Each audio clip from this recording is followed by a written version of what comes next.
Hi, so welcome to my January reading wrap up. Here I want to talk a little bit about all the books that I read in the month of January.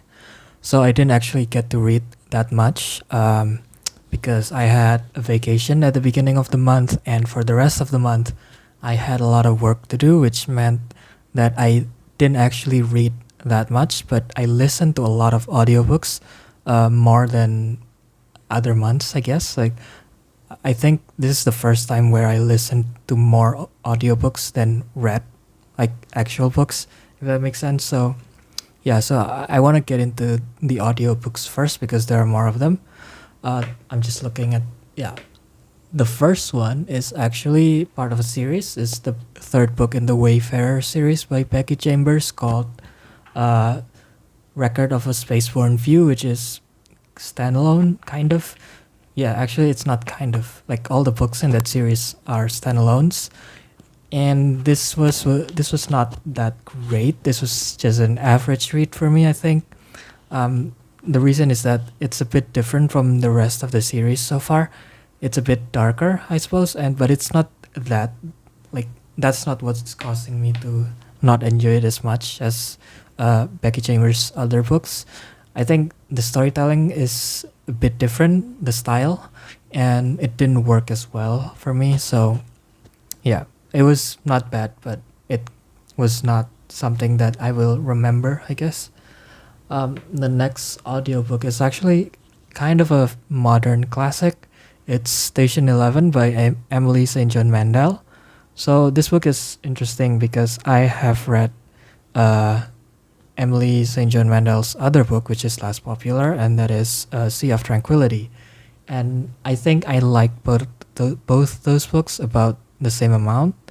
Um, yeah, it's it's a pandemic book, so yeah, I probably should have read it in like a couple years ago, but it's still good now. It's still well, I don't know if it's still relevant particularly, but it's it says a lot about art and how humans persevere in difficult situations using art. And it's not very similar to a lot of like pandemic or dystopian books out there. It avoids doing a lot of the like familiar tropes in those genres, and instead it just kind of does its own thing with the exploration of art and how it affects us. And yeah, I really liked it.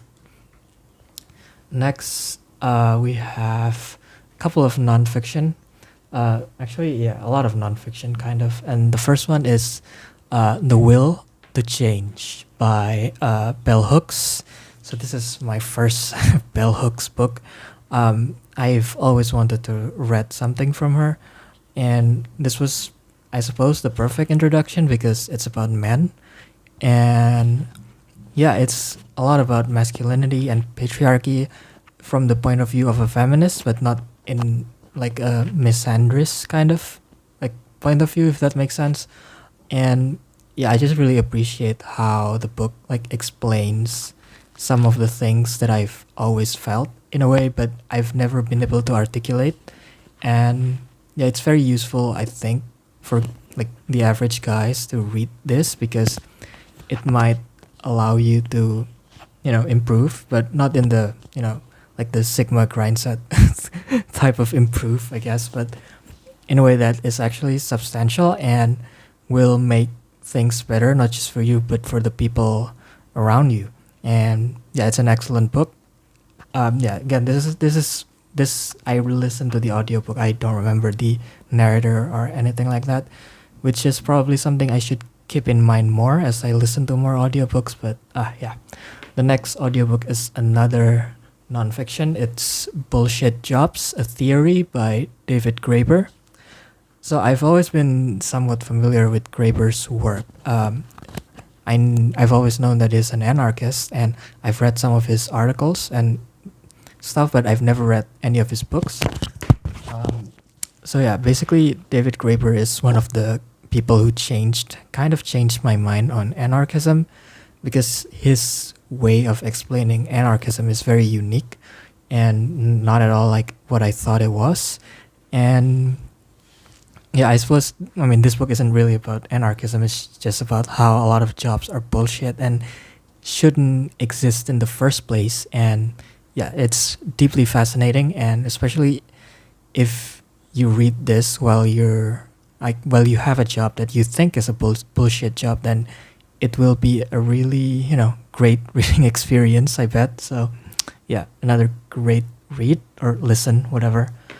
The next audiobook is actually fiction. Yeah, we're going back to fiction now with T. Kingfisher's what's it called? What Moves the Dead, which is the first book in a series apparently, and it's a loose retelling of The Fall of House of Usher by Edgar Allan Poe. But yeah, it's very I don't know, it's one of those stories that I feel like could have been better if it was longer maybe. I feel like some of the things could have been developed a bit more, but it's still a good read, I think, for how short it was. I mean, it was barely a full-length novel. I think it might be a novella, I'm not really sure, but the audiobook is like 5 hours long, which is really short. And yeah, there are some really interesting departures from the original story. Like the main character is a lot more fascinating and a lot more nuanced, I guess, compared to Poe's original main character, which didn't really have much going. But yeah, it's again, like, I feel like T. Kingfisher is one of those authors whose books I will never hate, but I haven't found anything from her that I truly deeply love. But yeah, I haven't read too much. I haven't read too much from her, I guess. So we'll see if that changes. What's next? That's oh yeah, here it is. This is kind of a popular book, and that is Gideon the Ninth by Tamsin Moore. So yeah, I'm terrible at pronunciation, especially at authors' names. But yeah, it's the first book in the Locked Tomb series, which is like a combo of sci-fi fantasy in a way that I've never seen done quite like it. And I really like the way this book it feels like it's from the point of view of the character who knows the least about what's going on, if that makes sense. I'm currently reading the second book, and that's the exact vibe that I'm getting. I feel like both books are from the point of view of the participant of the plot who knows the least about what the hell is going on, and it makes for such a confusing, but also, at least for the first one, a really rewarding read by the end when we finally kind of figure out what the hell is going on.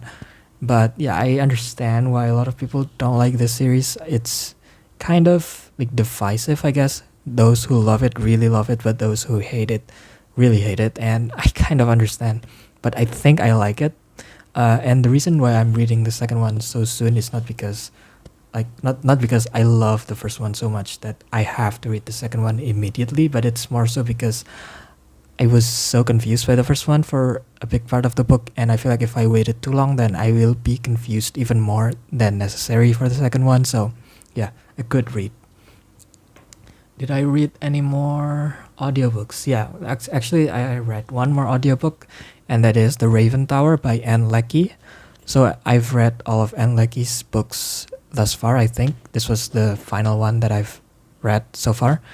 And yeah, this is fascinating because she is more known as a sci-fi author, obviously, because of her like Imperial Ranch series. Yeah, not Ranch, Imperial Ranch, not Ranch. And like that other series, like the sci-fi series, this was really fascinating, and but at the same time, it has a lot of like really exciting story elements. Like the plot and the characters are really fascinating. So it's not just a book full of dense ideas or something, but it's a combination of both. And I think Anne Leckie is one of those authors who can really do that well. And there's not a lot of them, but she can do it really well. And while the Imperial Ratch books are mostly about like identity and the theme of self, like what the hell is, what are you, like what am I, like what is an identity. But here the theme is more like language and the power of language and the way language can change the way we perceive things. And yeah, and the way the language itself, like the book is told in like a second person point of view, which is kind of weird, but it's also really fascinating to read from. And yeah, I really like this one, and Leckie is slowly becoming one of my favorite authors. Next we go into the books, I suppose. Like yeah, the ones that I actually read instead of listened to. The first one is a. Wait, why is it not showing? Hold on. Yeah, it's Robert Jackson Bennett's American Elsewhere, which I believe is like the only non-high fantasy book by Robert Jackson Bennett. I might be wrong, but yeah, I've read Foundry Site and I finished City of Stairs today, but I mean it's already February, so it doesn't count for this month for January. But I feel like this is Robert Jackson Bennett's most underrated work. It might be his best from the three books that I've read so far. Um, it's not fantasy though. It's not really fantasy. I mean, I read this because this sounds like rural fantasy, which is a subgenre that I've been really into lately. Like rural fantasy is kind of like Twin Peaks or Gravity Falls, weird shit in small towns basically. And this book was that, but then it turns into this really weird sci-fi, and it's really good. I really enjoyed it, and it's really long, so it took me a while to finish this, but I think it's totally worth the read. Um, what's next? Okay, so next we have another like kind of rural fantasy book, and that is Summer Suns by Lee Mandello. The reason I read this is also the same as the previous book, which is this is a rural fantasy book, but it's quite a different one. This is very much more character focused rather than plot focused, and it's about this boy who lost his best friend, and yeah, basically, it's a lot of really weird stuff as well going on. Um, it's I don't really have too much to say about this book because I feel like there are some things about it that just didn't sit right with me. However, I do still want to read the author's next book, which I think kind of similar, but like more historical fiction, which comes out in a couple of months. And I think I got the arc of that book on NetGalley, but I don't remember exactly. But yeah, I'm excited to read that one because I feel like this book had a lot of potential. It just didn't completely deliver. But I don't know, a lot of people like this, so maybe it's just kind of like a me thing. Um, Next we have. Okay, this book is really weird. I feel like a lot of people probably have never even heard of it, and that is wait, hold on. There is no Antimemetics division by QNTM. So this book takes place in the SCP universe, like the that is one rabbit hole to go down to if you want to waste a lot of time.